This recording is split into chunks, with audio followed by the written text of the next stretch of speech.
out for help, but they ain't even hear my voice. Had to kill them with success. Heard that make the most noise. I don't hang with broke boys, but I do get paper, and I ain't worried about a hater. I want it now, not later, and I ain't doing no favor. Black rubber the mafia, and you know we the label, and you know we the truth. We ain't telling no fable. Look, let me be great. Alright everybody, this is episode 9 of DynastyRFTV, and we're here with Jay Work. What's up, everybody? So first question, well, where are you from? I am originally from Greenville, South Carolina, born and raised. And what is it that you do? I am an artist, a rap artist at that. I'm an activist. And I also have my own clothing line by the name of Black Ivy League. All right, and can you get into, as far as being an artist, where you started, your beginnings?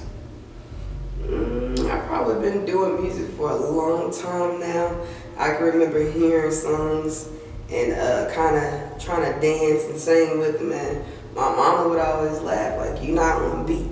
You know, you need to stop trying to sound like them, sound like yourself. So then I just kept hearing more rap music, and I'm still learning though. So I'm still rapping like them, you know, just trying to get comfortable. And probably my 7th grade year, I just started listening to other songs on the radio, but I was able to block their words out, and I would go in and write my own lyrics to those beats. So from 7th grade, I just kept going. 8th grade, I finally got to the point where I had the at-home studio. You know, everybody hit that stage. They're in the bathroom or in the closet recording. Then, not really being consistent, you know, life, school, everything, working. And then I got to a point where I wanted to be serious. And I had probably never been as serious about music ever until I got shot. And I seen that, hell, I could be gone quickly. And if I don't pursue my goals and go ahead and run after my dreams, then something else is going to catch up with me. And that's me running to my grave fast. And I didn't want to do that. So now, I'm a serious artist. I'm serious about this clothing. I'm serious about life. And I'm serious and thankful to have a second chance. Now can you tell us about some songs or videos that you've done so far? Oh yeah. Now, one song that is like probably my personal favorite, it would be Which Way to Go. Which way to go? Top or bottom, left or right? I don't know, but I ain't going down without a fight. I'ma keep on pushing and keep on winning. Keep a sour face, I'm happy you see me grinning. Life ain't been no crystal stair, but I see through it. Can't see success ahead of me, that's why I keep moving. Well, lucky never stop my party, I keep grooving. Waiting on me to fall, you keep losing. That is an Erykah Badu sample, beat made by Imperial Music. But on Which Way to Go is 3 verses. And what I did on Which Way to Go, I kind of gave them a perspective of not knowing which way to go. That sometimes we think that the right way to go is left. And once we go left, then we realize we should have went right. That's probably my favorite song by myself. Another song that I have is one of my favorites is Fatherless Daughter. How could you be a man and use a woman to plant seeds, but never cherish your fruit nor water your trees? I wonder when you close your eyes, do you think of me? Or am I the nightmare that wake you out to sleep? But I'm just another victim of the streets. You hurt yourself but pops, you really cut me deep. I said picture you telling my mom to be a dad, repeating the cycle cause a dad she never had. It was exactly what it sounded like. That's what I was, that's what I currently am, a fatherless daughter. But it's not anything to bring the fathers down. It's just to empower those fathers to not leave their daughters fatherless, because it is important. I've also worked with many artists in the city. Now I've also did a Trayvon Martin dedication with Derek Goodwin. Just many projects, man, many projects. I really don't even know where to start, but I definitely know I got Living Legend dropping July 2K18. And that's more recent, so that'll be here next month. All right, along with your new album, Can you tell us about the group that you're in? Oh yeah. Now the group that I am in, I'm currently the only female. So yes, it can get a little difficult because it's a lot expected out of me. And I don't mind. I don't mind doing that. I'd rather have a lot of people around me that respect me, and I respect them, and we believe in the same thing. We may not agree. We might not have the same exact beliefs or ideas, but we all want the same thing. We all want black empowerment. We all want the community to be better. We all believe in rebelling against anything that does not make us feel good, whether it be in a physical manner, whether it be an emotional, spiritual. You know, Black Rebels is just that. We're a group of black people rebelling against systematic racism and oppression. All right, now this Black Ivy League clothing that you speak of, can you tell us about that? Now, Black Ivy League, I've always said I wanted my own clothing line. And I know y'all are probably thinking, that I got a lot going on, doing this, doing that. But I really do have a clothing line. Like, I actually do have the paperwork for it. And Black Ivy League is just another outlet that I'm using to empower the black community. You will also see shirts that I have from the wintertime, my Positive Vibes Only shirts. It was to basically promote positivity in the community and in the city because we had so many depressing things going around, a lot of negativity, a lot of fighting and shooting and deaths. So I just was like, okay, let's draw out this stamp. I had it made and I put it out there. But like I said, I did not get to sell those shirts because I was shot. So I put them up. I will bring them back out this winter. So nobody has any except me and my cousin and like 2 other people. But Black Ivy League is here to stay. Y'all can look for Living Legend shirts that actually drop July with the album. And they will be in like 3 or 4 colorways as well.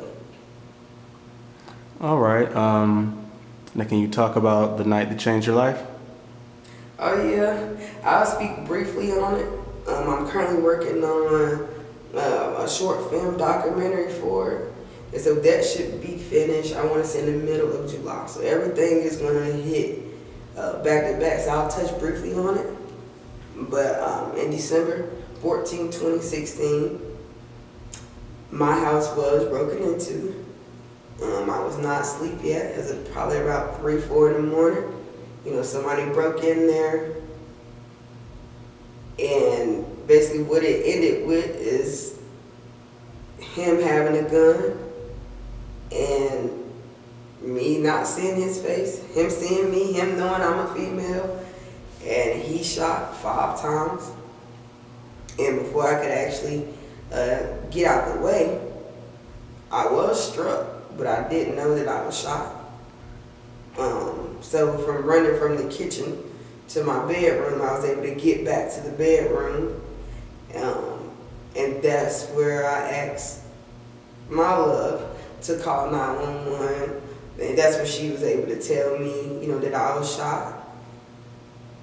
And I guess from that night on, it's just been a whole nother life ever since.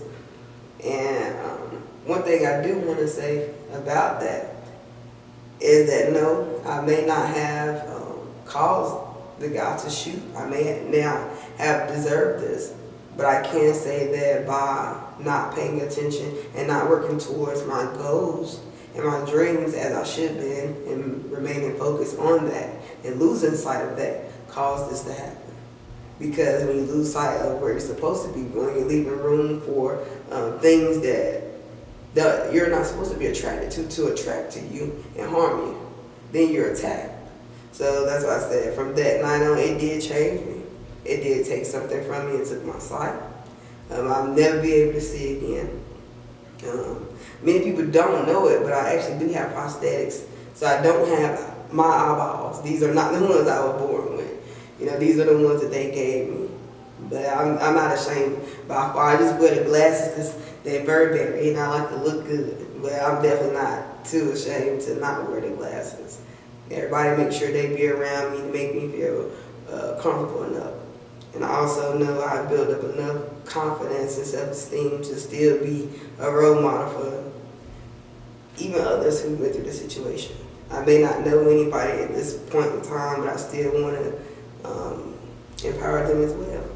They still matter. Going forward, what is what has changed about your drive as far as this music and your clothes and everything?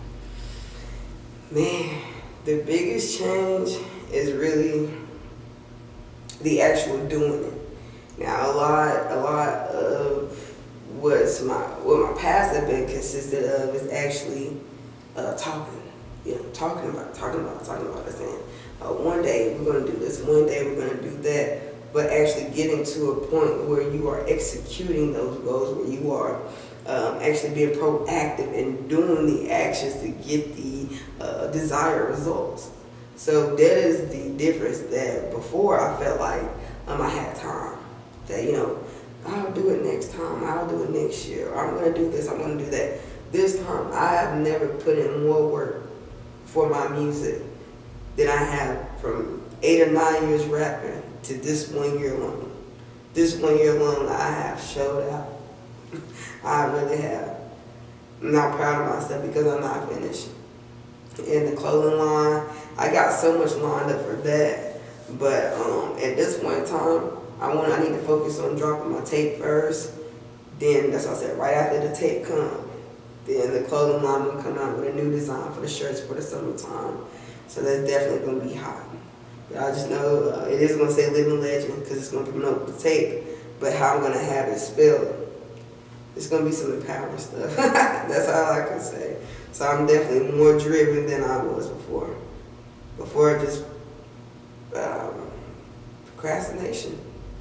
And now I'm just more determined and driven and actually doing. And what future, goals and future endeavors can you speak of right now? Anything else that you haven't mentioned? Yes, I do have a women's organization coming up that I want to start.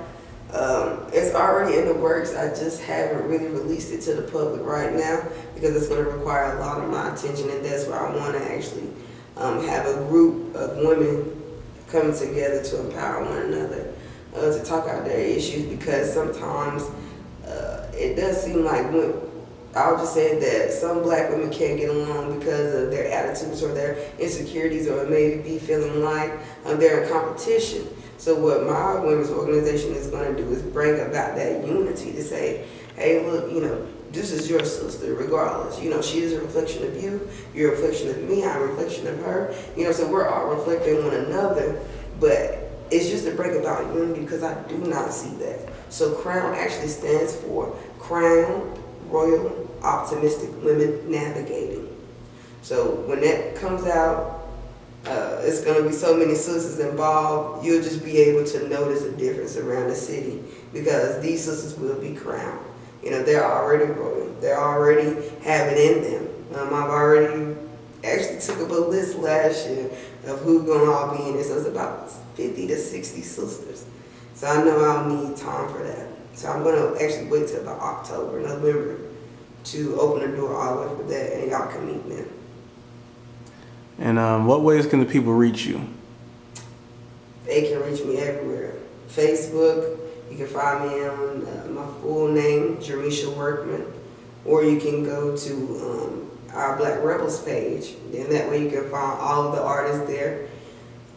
Or you can go to my Snapchat and follow me on MPA_Dabbin, and that's DABBIN. Or you can follow me on Instagram, and that is _Havin and Dabbin, DABBIN again.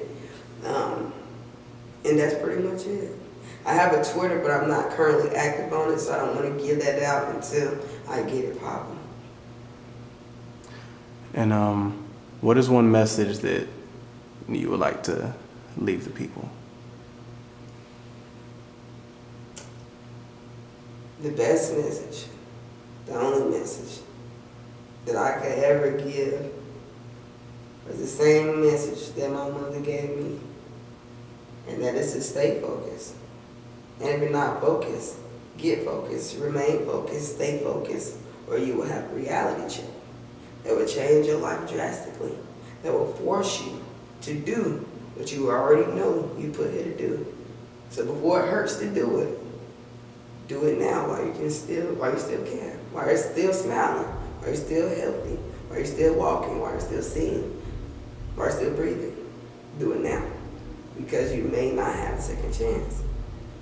I almost did, and I did. I'm gonna keep it going. Well, all right, people. This has been episode 9 of DynastyRFTV. Signing out. Look, let me be great. I know that you hate. It's written all over your face.